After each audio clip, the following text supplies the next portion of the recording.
Right breaking చూస్తున్నాం. మాజీ cricketer Azharuddin ను తెలంగాణ కేబినెట్ లోకి తీసుకున్నట్లు సమాచారం.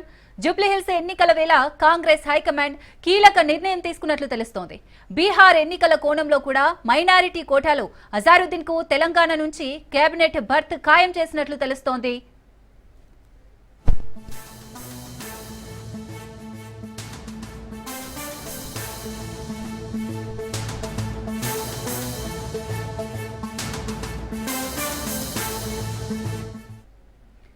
మాజీ క్రికెటర్ అజారుద్దీన్ ను తెలంగాణ కేబినెట్ లోకి తీసుకోనున్నట్లు సమాచారం. జూబ్లీహిల్స్ ఎన్నికల వేళ కాంగ్రెస్ హైకమాండ్ కీలక నిర్ణయం తీసుకున్నట్లు తెలుస్తోంది. బీహార్ ఎన్నికల కోణంలో కూడా మైనారిటీ కోటాలో అజారుద్దీన్ కు తెలంగాణ నుంచి కేబినెట్ బర్త్ ఖాయం చేసినట్లు తెలుస్తోంది. మైనారిటీ కోటాలో అజారుద్దీన్ కి మంత్రి పదవి దక్కినట్లుగా తెలుస్తోంది. జూబ్లీహిల్స్ లో మైనారిటీ ఓటర్లకు కాంగ్రెస్ గాలం వేస్తున్నట్లుగా తెలుస్తోంది. అలాగే ఎల్లుండి అజారుద్దీన్ ప్రమాణ స్వీకారం అయితే చేయనున్నారు. రైట్, దీనికి సంబంధించి మరిన్ని డీటెయిల్స్ రాజు అందిస్తారు. రాజు, హజారుద్దీన్ కాంగ్రెస్ నేత హజారుద్దీన్ కి కాంగ్రెస్ పార్టీ అధిష్టానం బంపర్ ఆఫర్ ప్రకటించడం జరిగింది. ఆయనను రాష్ట్ర మంత్రివర్గంలోకి తీసుకోవాలని చెప్పి కాంగ్రెస్ పార్టీ హైకమాండ్ నిర్ణయం తీసుకోవడం జరిగింది. ఎల్లుండి మంత్రివర్గ విస్తరణ జరిగే అవకాశం కనిపిస్తూ ఉంది. ఎల్లుండి ఆయన మంత్రిగా ప్రమాణ స్వీకారం చేయబోతా ఉన్నారు.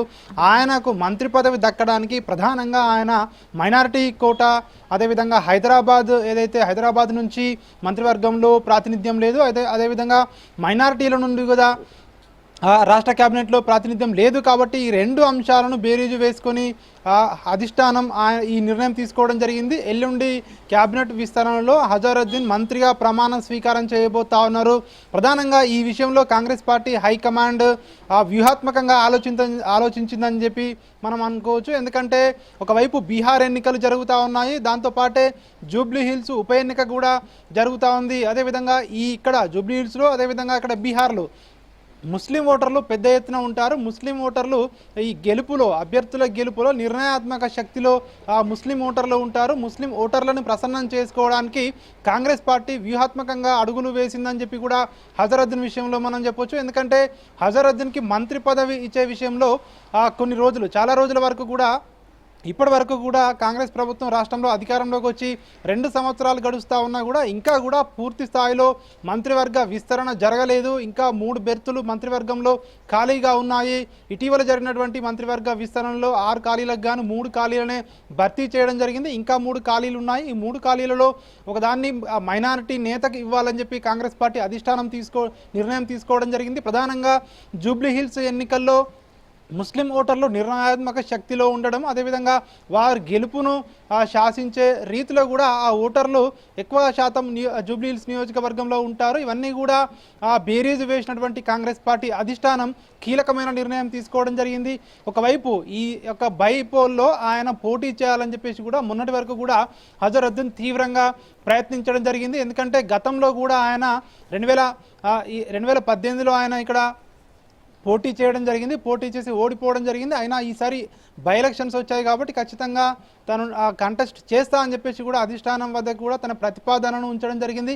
కానీ అధిష్టానం అప్పటికే ఏదైతే ఆయనను బుజ్జగించడం జరిగింది, ఆయనను బుజ్జగించి ఏదైతే ఎమ్మెల్సీ కోట గవర్నర్గా అవకాశం కల్పిస్తామని చెప్పేసి కూడా కాంగ్రెస్ పార్టీ ఆయనకు హామీ ఇవ్వడం జరిగింది. ఈ మేరకు ఇప్పటికే ప్రకటన కూడా చేయడం జరిగింది. ఎందుకంటే ఎమ్మెల్సీలుగా గతంలో ఉన్నటువంటి కోదండరాం, అదేవిధంగా ఎమ్మెల్సీ అమీర్ అలీ ఖాన్, వీళ్ళిద్దరి నియామకాన్ని సుప్రీంకోర్టు ఏదైతే ఈ కేసు నడుస్తున్న నేపథ్యంలో, వివాదాస్పదంగా మారిన నేపథ్యంలో మళ్ళీ కొత్త 2 పేర్లు ఇవ్వాలని చెప్పి కూడా మళ్ళీ కోర్టు సూచించడం, ఈ నేపథ్యంలోనే కోదండరాంతో పాటు మరొక వైపు ఇటు ఎమ్మెల్సీగా హజారుద్దీన్ పేరును కాంగ్రెస్ పార్టీ నామినేట్ చేసింది. ప్రస్తుతం అది పెండింగ్లో ఉంది.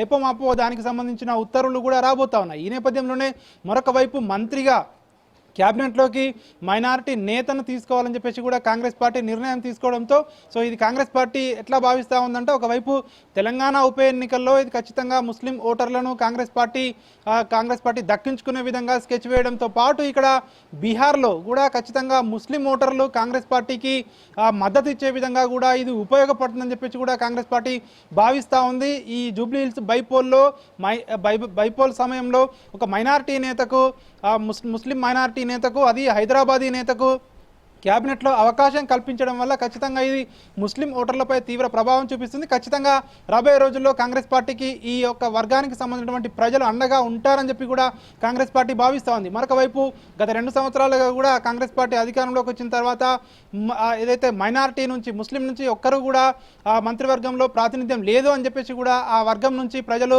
కొద్దిగా అసంతృప్తి ఉన్నటువంటి మాట కాంగ్రెస్ పార్టీ ఈ సమయంలో దాన్ని ఫుల్ఫిల్ చేసినట్టుగా కూడా మనం చూడవచ్చు. మరొక వైపు హైదరాబాద్ నుంచి కూడా ప్రాతినిధ్యం లేదు కాబట్టి ఆయన హైదరాబాదీ హిమాయత్ నగర్లో పుట్టి పెరిగాడు.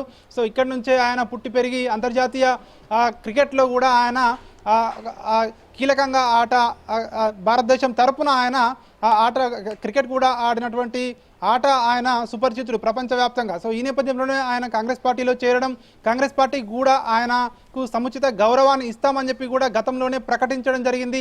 తాజాగా ఆయనను మంత్రివర్గంలోకి తీసుకుంటూ నిర్ణయం అయితే తీసుకోవడం జరిగింది. ఎల్లుండి ఆయన మంత్రిగా ప్రమాణ స్వీకారం చేయబోతా ఉన్నారు.